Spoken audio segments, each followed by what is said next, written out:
Muir.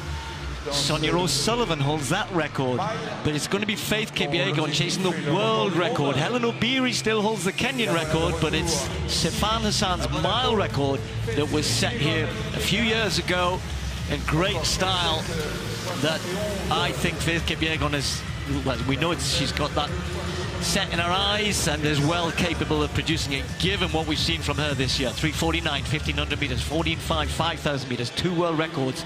This, I think, I was counting, I think it's the 50th day since Florence. So that's a nice round day. Maybe it's 51, maybe I've missed 1 or 2, who knows. Anyway, either way, it's going to be quick, it's going to be fast. She needs to go through the 1,500 meter mark, though, if you think about it, about 3:54, 3:55, which, given that she's run 3:49, should be well capable of. Has raced pretty lightly this year. Women's mile. The pace lights will tell us how they're going. They're looking for a pretty swift 2:4 or thereabouts through 800 meters, but just for those who maybe not so familiar with 1 mile, it's 4 laps and 9 meters, so we will be getting times at every 400 meters, but there's an extra 9 meters to factor in. So it's said 2 races, it's already split up really, given that the pacemakers have gone off hard, too hard, because Faith Kipyegon is right with the lights there. The green lights are the lights that she's keeping an eye on. Haelu has slotted in behind her. Laura Muir leading the pack behind, and there's a lot of familiar faces for Laura Muir, who's had her own ups and downs this season. McGeehan just tucked in behind her, so is Jess Hull of Australia. I can see Melissa Courtney Bryant, big new 1,500 personal best for her last week. Nikki Hiltz, the American, just on the curb as well. But out in front, the 2 pacemakers. Nanyondo will have the job of trying to keep it going as far as she can beyond 800 meters, but it's now settled down with only Haelu going with Kipyegon. Well, just under 62 for the first 400, which gives us around 2:03, 2:04 for the 800 that you mentioned. And just by way of comparison, when Sifan Hassan set the mile record on this very track, she went through rather erratically, 2:08.50 for the first 800, and then put on the afterburners in the second half of the race. I think Faith Kipyegon will be looking for something a little bit more measured here. I think it's actually perfect. They were looking for about 61.5, going through about 2:4 thereabouts, and this is exactly what she's set up. Haelu's being really brave and going for it. Her national record's held by Genzebe Dibaba, so all those names I've said, they're all greats of distance running, some from a long way back. There could be plenty of national records tonight, but will it be a world record for Faith Kipyegon? Looks relaxed, looks good. She won the Kenyan Championships at 5,000 meters. We know she's heading for the double at the World Championships. Looks up at the clock.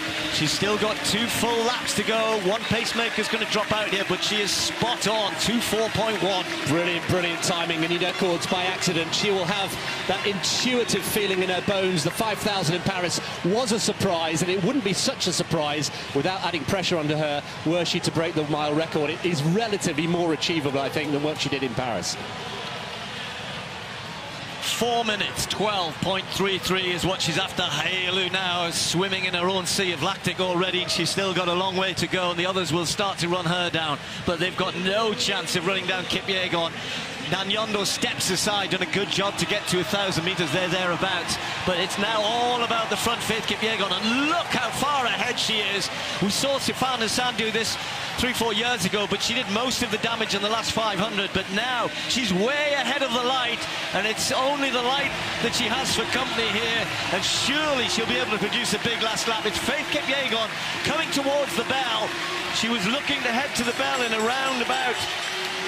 Well, look at that, it's 3.6, I was going to say 3.7, she's inside it. She is inside it, she's got around 66 seconds for this final lap, well within her compass. She's stretching away and pouring it on, and the race behind is very much for second place. Faith Kipyegon on her way to another world record.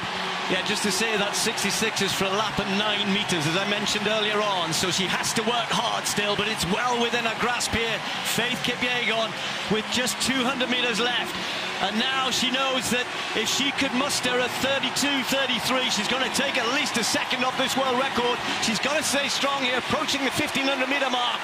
We said 3:54.55. She's way inside that. She's not far off the world record through 1,500 meters. Here she goes, Faith Kipyegon, crowd on their feet here in Monaco. We've seen this twice already this year. Faith Kipyegon heading for another world record. This time it's going to be in the mile. She's going to absolutely obliterated. 4:7.65. Can you believe it? Whoa! The others finished a mile behind. Faith Kipyegon, 4:15 thereabouts, could be for Kira McGeehan, smashing her national record, beating the rest, I think, in a big chase to the line. But if the 3:49 was good, if the 14:05 was good, this is almost on another level. 4:7? There are hundreds of thousands of male milers around the world for whom that still would be a creditable time. Club runners, very, very good club runners, college runners, national runners. Faith Kipyegon has now shown what she can do. This is her distance for me, you know, 1500 of the mile. It is absolutely her distance.